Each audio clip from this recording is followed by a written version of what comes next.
아마 오늘 새벽 말씀이 마지막 아마 여기서 드리는 새벽 말씀이 될 것 같습니다. 요백에 일어나고 있는 그러한 상황, 욥이 있는 그러한 어려움을 보면 참 어제 말씀은 욥에게 어, 가슴을 굉장히 아프게 하는 그러한 말씀이죠. 욥에게 지금 고난을 당하고 있는 욥에게 그의 친구인 빌닷이 와서 너 그렇게 살면 지옥 백성이야. 지옥 갈 거야라고 사실은 앞에서 그렇게 이야기하는 게 물론 3인칭으로 다 그의 뭐 그의 해갖고 이야기하지만 그 앞에서 그 이야기를 듣고 있으니 욥의 마음은 어떠했을까요? 아마 굉장히 참담했을 것입니다. 거기에 대한 그 답변의 말씀이 오늘 말씀인데 근데 욥이 이러한 이야기를 빌닷에게 듣고 나니 그의 마음속에 드는 한 가지 생각이 있습니다. 우리는 어떤 생각이 들까요? 이러한 여러 고난 가운데 친구가 이러한 이야기를 나에게 하였다. 우리가 신앙인이다.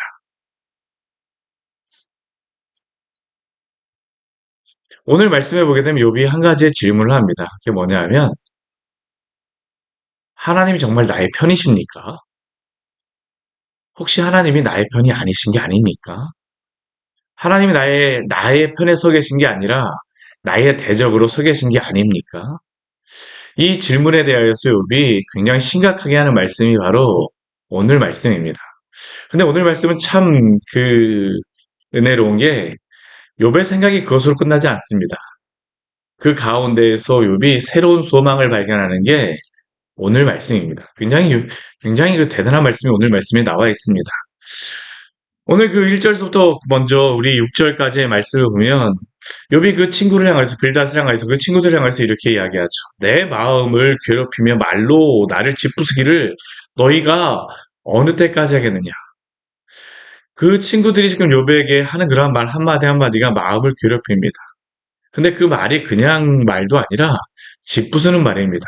어느 때까지 도대체 너희가 나를 이렇게 힘들게 하겠는데 10번이나 나를 학대하겠다라고 이야기합니다. 우리 지금까지 말씀이 오게 되면 10번 그러한 그 친구들의 말이 나오질 않았거든요. 아마 그 외에도 더 많은 말들이 아마 있었던 것 같습니다. 10번이나 나를 학대하고도 부끄러워 아니하는구나. 너희가 어떻게 나의 친구냐? 지금 그러한 이야기죠. 욥이 그들에게 질문합니다. 아, 그래, 내가 잘못했다라고 한번 치자. 허물이 있다라고 치자. 너희는 허물이 없어? 너희는 괜찮아? 너희가 참으로 나를 향하여서 자만하며 뭐 내게 수치스러운 행위가 있다라고 증언하려면 하지만 너희는 괜찮아? 이게 욥이 그 친구들에게 질문하는 것이죠. 그 친구들은 무엇이라고 생각했을까요? 이런 이야기를 들으면서 너희는 괜찮은데? 그 친구들은 무엇이라고 생각했을까요? 오히려 그 친구들은 괜찮다라고 생각할 수 있습니다. 왜냐하면 지금 이 친구들이 가지고 있는 그 생각은 인간부의 그런 원리 가운데서 지금 다 모든 게 그 질문되어지고 답변되어지는 겁니다. 욥은 지금 여러 가지 고난과 환란을 당하고 있는 가운데에 분명히 욥은 이 고난과 환란을 당하고 있기 때문에 그는 하나님 앞에 죄를 범한 것이 틀림없다는 겁니다. 너는 하나님께 죄를 범해서 심판당하고 있는 것이 분명해. 반면 그들은 지금 아무런 문제가 없습니다. 그럼 그들은 문제가 없다라는 것 자체가 그들에게는 무엇에 대한 증거일까요? 난 하나님 앞에서 아무 문제가 없어. 나는 너만큼 큰 죄를 저지르지 않았거든. 물론 그 친구들의 마음은 정확히 알지 못합니다. 그러나 욥이 그 친구들에게 질문하죠. 너희가 나에게 허물이 있다라고 하지만 너희는 괜찮아? 근데 이런 질문을 하면서 욥이 질문을 누구에게 결국에 할 수밖에 없냐면 6절 말씀에 오게 되면 하나님께 할 수밖에 없죠. 하나님이 나를 억울하게 하시고 자기 그물로 나를 에워싸신 줄을 알아야 할지니라. 물론 이 이야기를 친구들 앞에서 이야기하게 되면 친구들 어떻게 할까요? 더 싫어할 겁니다. 친구들이 싫어하는 이야기입니다. 근데도 요번 지금 상황을 보면 어떻습니까? 하나님이 나를 억울하게 하시는 것이 틀림없습니다. 이 친구들의 말이 너무나도 강력하게 얘기하게 나는 정말로 하나님 앞에 이런 그 죄를 범한 게 없는데 하나님이 나를 이렇게 하셨으면 친구들 말한 대로 하게 되면 욥은 어떤 사람이 욥은 어떤 겁니까? 하나님이 나를 억울하게 하신 게 틀림없어. 그의 그물로 나를 에워싸신 것이 틀림없어. 너희는 이것을 알아야지 돼.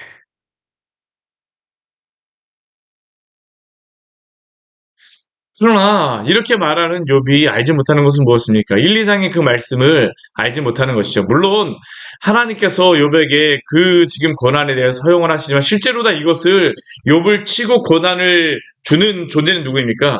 사탄입니다. 사탄이에요. 하나님이 이렇게 무엇을 하라고 말씀하신 것은 아닙니다. 그냥 사탄이 이렇게 해버린 것이죠. 그러나 이것을 알지 못하는 그러한 욥은 친구들에게 이러한 이야기를 들은 욥은 하나님이 나를 억울하게 하시고 자기의 그물로 나를 에워싸신 것이 분명해라고 이야기합니다. 욥에게는 어떻습니까? 자신이 폭행을 당하고 이러한 가운데 하나님께 부르짖으나 하나님 어떠십니까? 응답이 없습니다. 도움을 하나님께 간구하고 있으나 욥에게는 어떻습니까? 정의가 없는 것 같습니다. 왜냐하면 자신은 아무리 생각해봐도 이러한 그 고난을 당할 만큼의 그러한 죄를 범한 것이 없기 때문이죠. 하나님이 자신에게 무엇을 한 것으로 보일까요? 자신의 길을 막으신 것 같고 자신의 앞길에 어둠을 두신 것 같으며 하나님께서 그의 모든 영광을 거두어 가신 것 같고 그의 관모가 그러한 모든 영광이 다 벗겨진 것 같으며 하나님이 사면으로 나를 허르셔서 나는 지금 어떻습니까? 죽은 것과 진배 없습니다. 실제로 그가 느끼기에 생명도 꺼져가는 것 같습니다. 힘도 없겠죠. 제대로 먹었겠습니까? 제대로 잠이나 잘 수 있었겠습니까? 피부는 온갖 그냥 뭐 상처들로 진물이 나고 있는데 그에게 생명이 꺼져가는 것 같습니다. 희망이 나무 뽑듯이 사라져버립니다. 하나님이 자신을 향해서 진노하시고 원수같이 보는 것처럼 여겨집니다. 정말로 너무나 두렵겠죠. 하나님이 나를 이렇게 보시는구나. 하나님이 내 편이 아니시구나. 모든 건 내가 자신을 향하여서 공격하는 것 같고 대적하는 것 같습니다. 이러한 상황 가운데 욥은 어떻습니까? 주변의 사람들도 지금 객관적으로 그의 주변에 있는 사람들을 그냥 천천히 다 그냥 영화로 다 보여주듯이 지금 욥이 당하고 있는 상황을 보여주는 겁니다. 형제들은 어떻습니까? 멀리 떠났습니다. 우리 13절 말씀을 보게 되면 욥을 아는 사람들은 어떻습니까? 다 낯선 사람이 되었습니다. 욥을 모르는 채 하는 것이죠. 봐도 본체 많지. 친척들은 욥을 버렸고 친지들은 욥을 잊어버렸습니다. 이전까지만 해도 뭐 무슨 날이라 하게 되면 연락도 하고 아는 채 했었는데 이런 일을 당하니까 어떻습니까? 아무런 관심도 없는 거죠. 심지어는 욥과 같이 머물러 사는 자들, 종들, 여종들, 욥을 낯선 사람으로 여깁니다. 타국에서 온 사람들과 같이 사람과 같이 욥을 대하고 있습니다. 종들조차도 욥을 무시하는 겁니다. 우리 16절 말씀 보십시오. 욥이 종을 부릅니다. 나를 좀 도와다오. 뭐 무엇을 해달라고 부탁을 했을 수 있습니다. 근데 대답하지 않습니다. 욥이 그 종들에게 오히려 가서 간청을 해야 됩니다. 이전까지는 도대체 이러한 일이 있을 수가 없겠죠. 17절 말씀을 보게 되면 이게 욥에게 참 아픔도 되지만 그래도 아내는 남아있다는 것을 알 수 있습니다. 내 아내도 내 숨결을 싫어하며 욥과 같이 있기를 싫어하는 것이죠. 내 어리의 자식들도 자식이 그 이후에 태어났는지 죽은 후에 태어났는지 뭐 어땠는지는 잘 모르겠습니다. 형제일 수도 있다라고 뭐 생각이 되어집니다.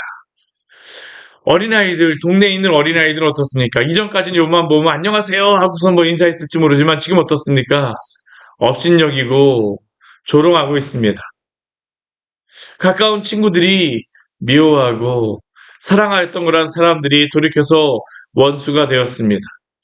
욥은 20절 말씀에 보니까 피부와 살이 겨우 뼈에 붙어 있고 남아있는 것은 겨우 잇몸뿐이라고 이야기를 합니다. 입문뿐이라고 하는 것은 무엇일까요? 정말 고통을 많이 힘들게 되면 이빨이 빠지잖아요. 그렇죠? 이가 치아가 안 좋아지잖아요. 잇몸뿐이구나. 이게 바로 욥의 상황입니다. 욥이 친구들에게 이야기합니다. 나의 친구야, 너희는 나를 불쌍히 여겨다오. 나를 불쌍히 여겨다오. 지금 이 상황을 보니까 욥은 어떻습니까? 하나님의 손이 나를 치셨구나라는 게 욥의 상황입니다. 하나님이 내 편이 아니신 것 같구나. 내 편이 아니시구나.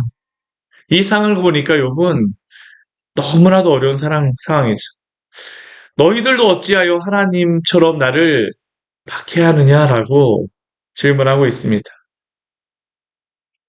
이러한 상황 가운데에서 욥이 두 가지를 이야기합니다. 무엇을 이야기할까요? 욥의 이 억울한 마음을 기록하고자 합니다. 나의 말이 곧 기록되었다라고 하게 되면 책에 쓰여졌다라고 하게 돼요. 근데 너무나 또 억울하니까 어떻습니까? 어딘가에 남겨놓고 싶습니다. 철필로, 나무로 영원히 돌에다가 새기고자 하는 겁니다. 아마 이렇게 해야지 돌을 이렇게 깨갖고 이렇게 새길 수 있었나 보죠. 이런 철필과 나무로 이렇게 기록하는 욥의 마음, 나의 이 억울함 어떻게 할 수 있을까? 이렇게 나의 마음을 새겨서라도 증거할 수 있으면 좋겠구나. 그런데 이러한 가운데에 욥이 발견한 한 가지 사실이 있습니다. 그게 무엇일까요? 나에게 대속자가 필요하다라는 겁니다.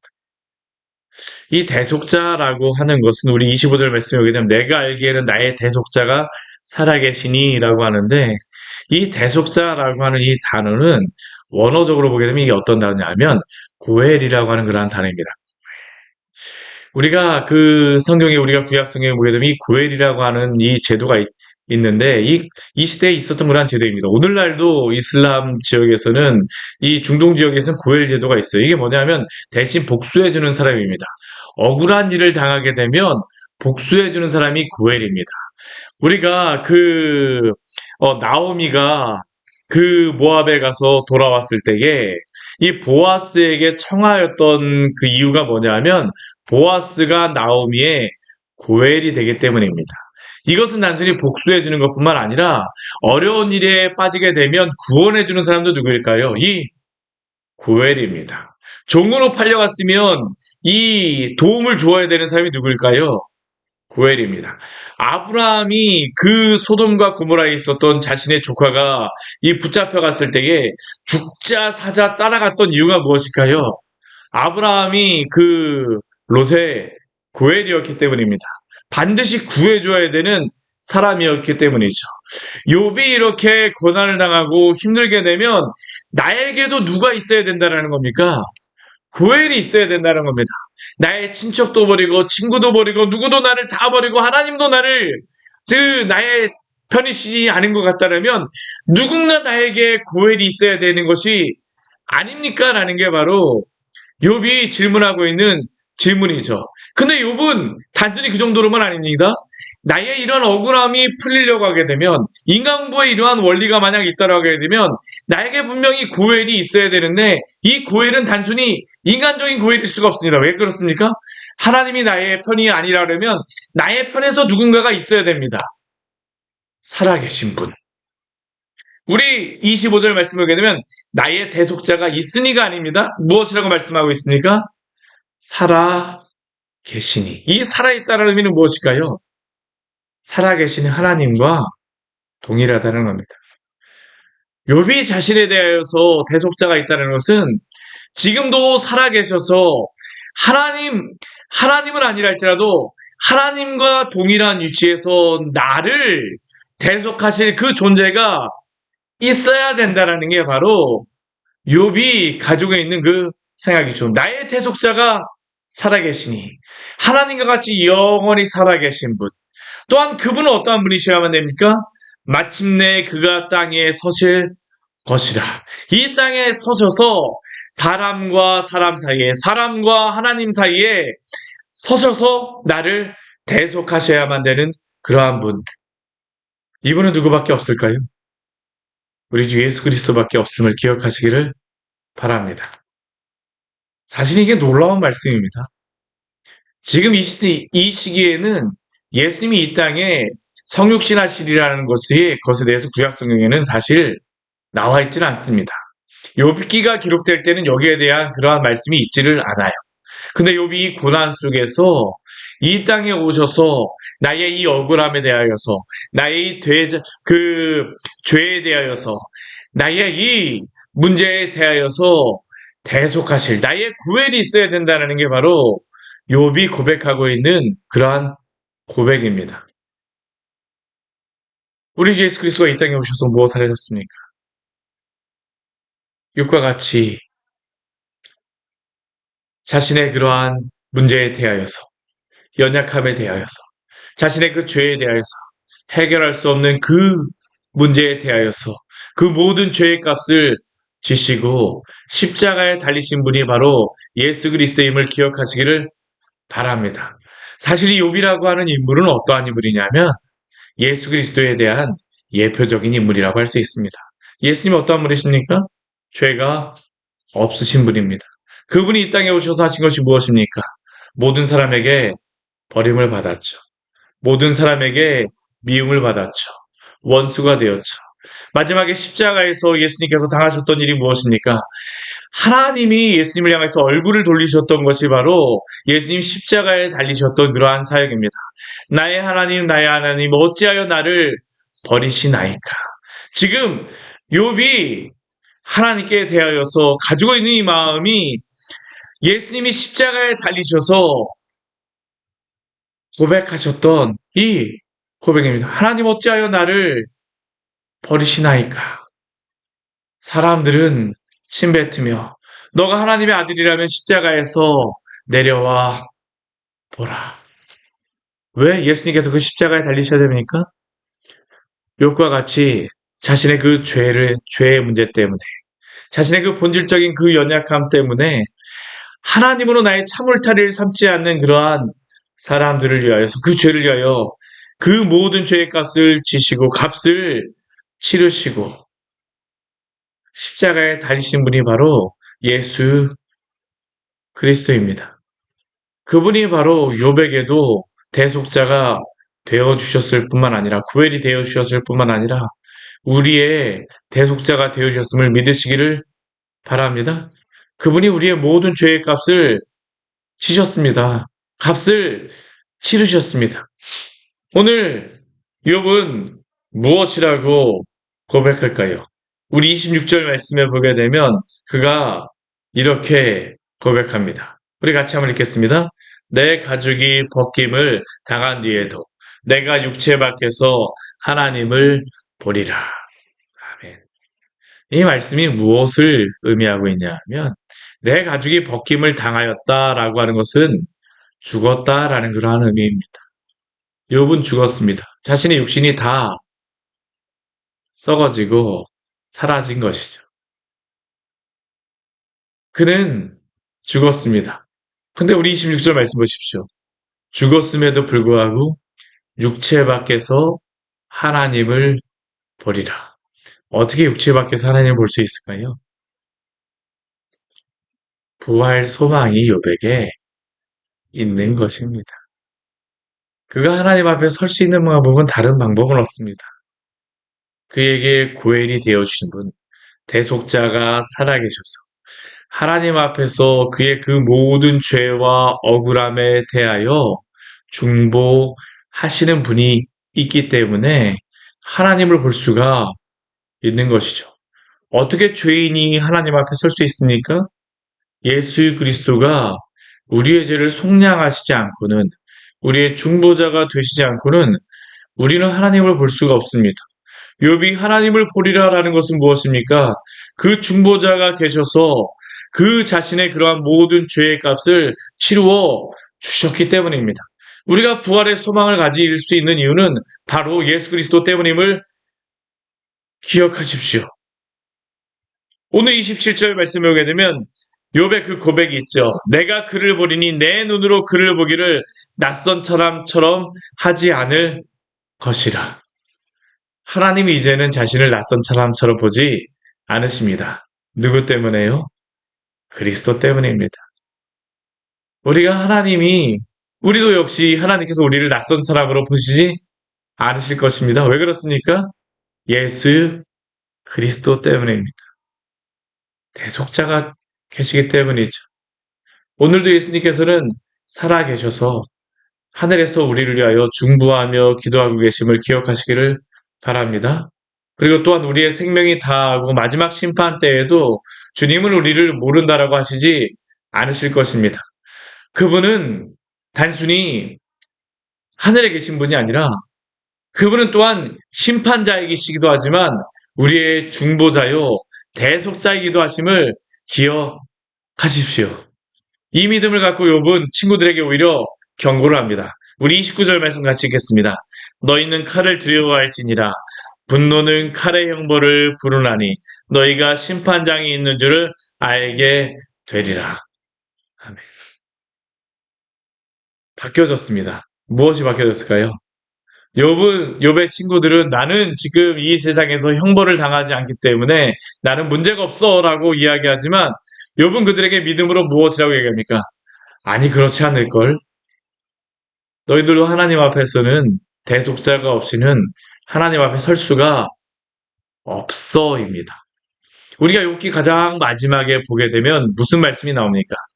하나님께서 욥에 대하여서는 그를 인정하여 주시지만 욥의 친구들에 대하여서는 그냥 인정하여 주시진 않습니다. 대신 욥의 친구들에게 욥이 하나님 앞에 욥의 친구들이 하나님 앞에 서기 위해서는 필요한 것이 있었습니다. 제사가 필요했어요. 근데 그 제사를 누구를 통하여서 하게 합니까? 욥을 통하여서 그 일을 행하게 합니다. 그들도 하나님 앞에 그냥 설 수가 없다라는 겁니다. 누구도 우리는 하나님 앞에 죄 있는 자로서 아무리 이 세상에서 잘 먹고 잘 살고 아무 문제가 없었다 할지라도 누구도 하나님 앞에 설 수 있는 자는 없음을 기억하시기를 바랍니다. 만약 내가 이 세상에서 아무런 문제가 없이 하나님 앞에 갔다라고 하게 되면 그럼 누구를 만나게 될까요? 두려운 심판장이신 하나님을 보게 되어질 것입니다. 예수 그리스도가 그에게는 중보자나 대속자가 아닙니다. 그에게는 누구일까요? 심판장이십니다. 예수님은 이 땅의 심판장이자 또한 대속자로 이 땅에 다시 오실 것입니다. 오직 예수 그리스도를 믿는 자 안에서만 대속자가 되어주시는 분 안에서만 구원을 받을 수 있음을 믿으십시오. 이건 바로 이것을 믿음으로 고백하는 것입니다. 성도가 어떻게 하나님 앞에 설 수 있습니까? 예수 그리스도 안에 있습니다. 예수 그리스도를 믿지 않는 자는 두려운 그러한 심판이 있음을 기억하시기를 바랍니다. 그래서 오늘 말씀은 욥에게는 구원에 대한 소망이지만 친구들에게는 두려운 심판에 대한 말씀입니다. 오늘도 그리스도 안에서 소망을 가지심으로 이 믿음 끝까지 꼭 붙잡고 계십시오. 우리가 세상에 잘 사는 것과 세상에 성공한 것으로서 우리가 하나님 앞에 설 수 있는 것이 아닙니다. 오직 그리스도 안에서 우리를 의롭다고 인정하여 주실 그리스도 안에서만 설 수 있음을 기억하시며 믿음으로 행하시기를 축원합니다. 같이 기도하도록 하겠습니다. 하나님 아버지, 오늘 말씀을 통하여서 우리에게 귀한 은혜를 주니 감사를 드립니다. 욥은 하나님 아버지 여러 가지 고난과 환난, 친구들에게 들었던 이야기를 들을 때에는 모든 사람이 나를 버리고 하나님조차도 나의 편이 아니시는 것 같지만 그러나 그가 그 가운데에서 나의 대속자가 있음을 발견하며 살아계신 대속자, 그 소망을 가질 때에 하나님 앞에 서서 또한 하나님이 나를 낯선 사람으로 보시는 것이 아니라 대속자 안에서 나를 맞아주시는 그러한 것을 믿음으로 바라보게 되어집니다. 오늘 이 시대 가운데 여러 가지 환난을 당하고 고난을 당하며 때로는 여러 가지 어려움 가운데 있는 우리 지체들도 있습니다. 그러나 주님, 그러한 우리들이 주님을 바람으로 그리스도 안에서 소망을 갖게 하여 주시고 세상 사람들은 나를 모른다 할지 모르겠으나 그리스도 안에서 우리를 맞아주시는 하나님의 그 나라를 바라보며 하나님의 그 사랑과 은혜를 기억하며 믿음으로 살아가는 우리 지체들 될 수 있도록 주여 도우시고 인도하여 주시옵소서. 오늘 하나님 아버지 이제 마지막으로 이곳에서 새벽 예배를 드리게 되어집니다. 또 다른 장소로 우리를 인도하여 줄 줄 믿습니다. 하나님 아버지 우리에게 그동안 이곳에 예배 드리게 하신 것에 대해서 감사하며 또한 새로운 장소에서 또한 하나님을 또 기쁨으로 예배할 것을 저희들 또한 소망하는 귀한 저희 믿음의 성도들 될 수 있도록 우리 광야의 샘교회 모든 지체를 붙잡아 주시옵소서. 예수님 이름으로 기도드립니다. 아멘. 오늘 말씀 같이 기억하시면서 기도하며 나가도록 하겠습니다.